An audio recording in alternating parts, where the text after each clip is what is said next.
As Africa's leading defence news portal, DefenceWeb aims to give you the latest updates on African defence, the South African National Defence Force, and the defence industry. Hi folks, welcome to the past week in defence. In this week's edition on the continent, insurance costs increase in the Gulf of Guinea as piracy rises, combined maritime forces seize over 450 kgs of drugs in the largest methamphetamine bust in the Arabian Sea. France's Piriou begins construction of a new Senegalese patrol vessel. The United States looks to increase cooperation with African navies. Niger, Tunisia and Morocco will receive ex-US C-130Hs, and Russia supplies BRDM-2 vehicles to the Central African Republic. In SANDF news, military skills development volunteers receive Cuban automated shooting training. A SA Military Health Service General turns a container into a field hospital module. The One Military Hospital intensive care ward is up and running, and the Department of Military Veterans is not meeting its targets. In company news, Lanseria will host an aerospace and defense trade show in 2021. The Solidarity Trade Union takes a tough line on Denel, and AirBoss Defense Group is awarded another Egyptian Husky contract. In African defense news, increased insurance costs in Gulf of Guinea as piracy rises. Following an increase in kidnap for ransom attacks in the Gulf of Guinea beyond Nigeria's economic zone, Dryad Global's Joint War Committee, JWC, has withdrawn their list extended risk area in the West Africa region. The JWC expanded its Gulf of Guinea listed area further south and east following an increase in piracy attacks. The JWC listed area was last changed in 2013 and previously covered the exclusive economic zones of Togo, Benin and Nigeria north of latitude 3 degrees north. It has updated the listed areas and now extends beyond Lome, Togo to a point about 340 nautical miles west of Cape Lopez and Gabon in the south.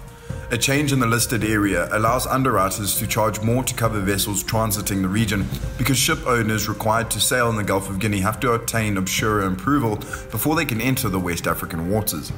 Chris Goddard, maritime war risk underwriter with Vessel Protect, said additional premiums increased in 2020 due to a proliferation of piracy in West Coast Africa in both the maritime war and kidnap and ransom markets.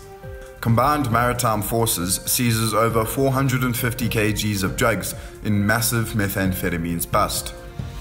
A Royal Navy ship working in direct support of a Combined Maritime Forces operation led by Combined Task Force 150 has seized over 450 kilograms of methamphetamine in the Arabian Sea, the largest seizure of its kind in the Combined Maritime Forces history. Sailors and Royal Marines on board HMS Montrose, a Royal Navy Type 23 frigate, captured the drugs from a suspicious vessel during a counter-narcotics operation in the Arabian Sea, Combined Maritime Forces announced on the 21st of October.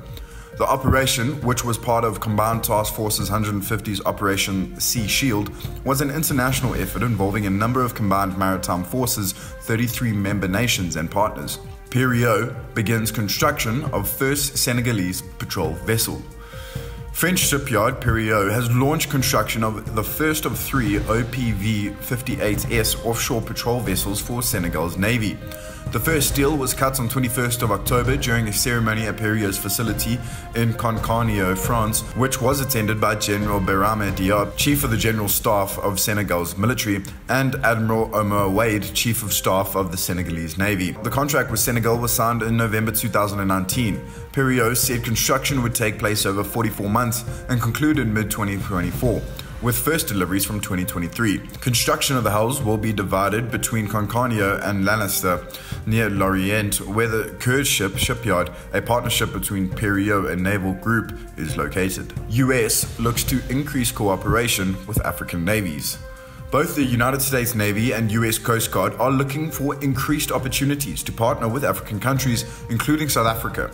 Speaking to journalists via conference call in October, Admiral Carl Schultz, Commandant of the US Coast Guard, and Admiral Robert Burke, Commander of the US Naval Forces Europe-Africa and Allied Joint Force Command Naples, discussed American partnerships with African nations to strengthen partner capacity, uphold the rule-based order, and facilitate the free flow of commerce. US Naval Forces Africa, a component of US Naval Forces Europe-Africa, headquartered in Naples, Italy, assists African partner nations to increase their maritime safety and security through the African Maritime Law Enforcement Partnership Program, established more than 10 years ago. Schultz said the US Coast Guard's expansive capability, technical expertise, and international relationships have helped over 30 countries across the African continent improve law enforcement capacity and governance of their maritime environment.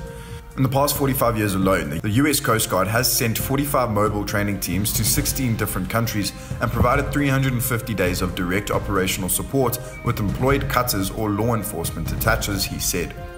The US Navy has also been working alongside African nations to improve maritime security in Africa, teaching them techniques, tactics, and procedures to improve their own security in their own territorial waters and exclusive economic zones. The Navy deploys vessels like the Expeditionary Phosphate Transport Vessel USNS Carson City and Expeditionary Sea Base USS Herschel Woody Williams to Africa and conducts exercises including the Express series. While neither the US Coast Guard nor the US Navy have formal joint exercises within southern African countries, the Arleigh Burke-class destroyer USS Carney completed the port visits to Port Victoria in the Seychelles and Cape Town in March of this year.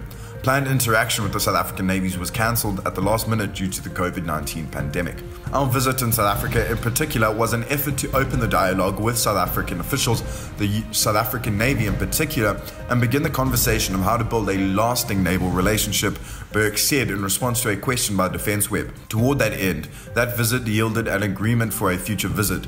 We are working out the particulars of that future visit, but we expect sometime in 2021 we'll conduct a subsequent visit to South Africa, but the particulars haven't been established yet. Niger, Tunisia, Morocco to receive ex-US C-130Hs. 3 African countries will soon be receiving ex-United States C-130 Hercules transport aircraft under their Excess Defense Articles program. According to the Excess Defense Articles database, Tunisia in 2019 requested 2 C-130H aircraft, and these have been allocated by the US Air Force. The total acquisition value is $6 million, although current acquisition value is $24 million. They will join the Tunisian Air Force's 2 C-130J-30 Super Hercules delivered in 2013 and 14, 1 C-130H and 2 C-130Bs. Morocco in June 2019 requested 2 C-130H Hercules, and 2 have been allocated along with 6 C-130 external fuel tanks and 6 pylons. They are worth $60 million. The Royal Moroccan Air Force already flies the C-130.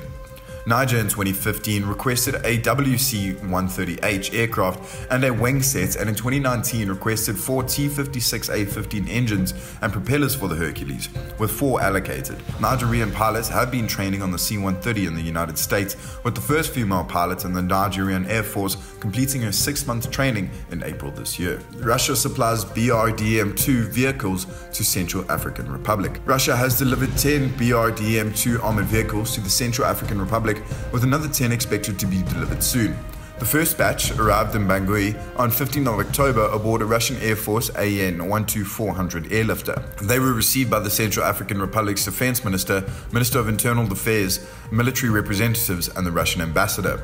Ahead of the delivery, President Faustin Touadera went on a private visit on 6th of October to Moscow, where he held talks with officials, including Foreign Affairs Minister Sergei Lavrov. Russian ambassador to the Central African Republic, Vladimir Titorenko, told RIA Novosti that another 10 vehicles would be arriving in late October. In SANDF news, Cuban automated shooting training for MSD volunteers. Cuban involvement in the SA National Defense Force is increasing, with officers from the Caribbean islands military imparting their musketry skills to Infantry School MSD Military Skills Development volunteers. South Africa has a defense cooperation agreement with Cuba, and this has seen Cuban military technical personnel working on SA Army and SA Military Health Services vehicles to ensure the operational status of the SANDF wheeled transport fleet is increased. Cuban technical expertise has also been brought to bear on medical equipment, mostly dental, in the SA Military Health Service, again with a view to improving equipment availability without having to go the acquisition route. Cuban automated shooting training is, according to the SANDF, given to MSD volunteers undergoing basic military training at the SA Army Infantry School in Oudtshoorn. The training took place at Port Alfred Gate Shooting Range ahead of a visit between the 22nd and 30th of October of senior military delegates. SA Military Health Service General turns container into field hospital module. Innovation in military medical healthcare against a background of financial austerity led a senior SA Military Health Service officer to develop a containerized module for a Level 2 field hospital.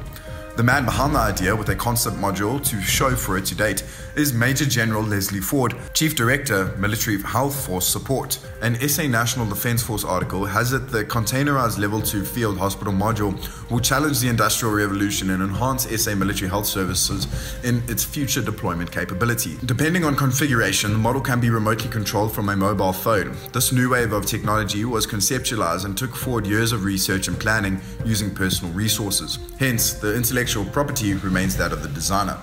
The containerized field hospital prototype has been presented to the SA Military Health Service Command structure. One military hospital intensive care ward up and running. Going against the grain of much long-running and still unfinished work at the National Defence Forces flagship medical facility is the upgrade of the high care ward at one military hospital.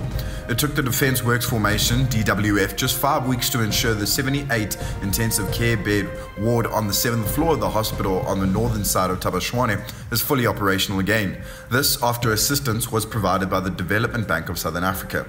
In addition to the ICU-related critical medical cases, the ward will be utilised for management and treatment of COVID-19 cases requiring high care hospitalisation, a SA Military Health Service statement said. The completion of the ward does not mean the Defence Work Formation's work at the largest of SA Military Health Service's 3 military hospitals is finished. The next phase of work at one military hospital will see 2 more operating theatres added, as well as refurbishing the casualty ward and main pharmacy as priorities. When this is finished, the Defence Works Formation is expected to commence refurbishing all other wards in the multi-storey healthcare facility. DMV not meeting targets. Those tasked with ensuring South Africa's military veterans are in a good space have a long way to go if the latest Department of Military Veterans performance statistics are taken into account. The Department of Military Veterans is headed by Acting Director General Derek Mgwebi, who moved into the hot seat 2 years ago. In his presentation to the Portfolio Committee on Defence and Military Veterans in late October, Mgwebi pointed out first quarter spending of a budget reduced to 546 million rand by the DMV was just over 8% of targeted spend. This saw 44 million rand spread between compensation of employees, which was 31.3 million rand, goods and services, 6.7 million rand, transfers and subsidiaries, 6.4 million rand, and only 127,000 rand on capital expenditure.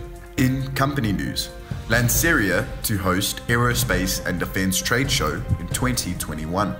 Plans are underway for Lanseria International Airport to host the Africa Aerospace and Defence Trade Show in March next year. Details, apart from the date of 24 to 26 March at the airport, are still under wraps. One of those in charge of organisation, Nakedi Fasha, confirmed the event to DefenceWeb, adding a statement with full details will be issued in due course. Secretary for Defence, Santo Kujo, at the Africa Aerospace and Defence Virtual Conference on 15th of October, first announced the show would be held, saying it would be focused on business meetings and capability demonstrations, giving the South African and international defence and general aviation industries an opportunity to showcase their products and services. Trade union taking a tough line on Denel. Hard on the heels of a Denel presentation to a parliamentary committee, Trade Union Solidarity has accused the cabinet ministers tasked with defence, finance and public enterprises of not acting in the best interests of the ailing state-owned enterprise via a letter. Denel directors were copied on the letter from the Centurion headquartered trade union, which has court action pending against the defence and technology conglomerate. The Solidarity letter has it cabinet ministers Nosiviwe Mapisa Ngakula, Ntito Mbaweni and Pravin Gordhan are supporting each other and Denel in public while their actions do not match their words. They are not acting in the best interests of Denel, its employees, or the wider South African public. Solidarity makes the accusation because Denel still has not acted on a court ruling obligating it to pay arrears salaries and statutory deductions, and there are still Denel divisions still not paying full salaries, Solidarity Defence and Aviation Sector Coordinator Halgrad Cronje said. AirBoss Defence Group awarded Egyptian Husky contract. AirBoss Defence Group will supply ground-penetrating radar, remotely operated weapon systems and other equipment for Egypt's Husky mine detection vehicles. On the 5th of October, the company said that in support of an existing contract, it will be supplying ground-penetrating radar, self-defense remotely operated weapon stations, interrogation arms, and field service representative support to Egypt supporting previously fielded Husky 2G vehicles. The Husky is a blast survivable mission configurable vehicle platform that deploys a range of radar and sensor systems to counter mine and non-conventional explosive detection. To date, AirBoss Defense Group, through legacy company Critical Solutions International and manufacturer DCD Protector Mobility, has deployed more than 1,500 Husky systems globally. Egypt had received its vehicles by early 2019. The original contract has been awarded to Critical Solutions International, an AirBoss Defense Group company, as a part of the company's 5-year requirements contract with Army Contracting Command. The contract, awarded in 2017, provides Husky 2G vehicles, ground-penetrating radar, vehicle accessories, spare parts, and training and support of foreign military sales customers. Services are planned to begin by the end of 2020, with material deliveries to begin in early 2021 and be delivered over a 24-month period. Please like and subscribe to our YouTube channel, our daily and weekly newsletter, and our other social media platforms if you enjoyed the webcast. Leave your comments below. Thank you for listening, stay safe, and we'll see you next week.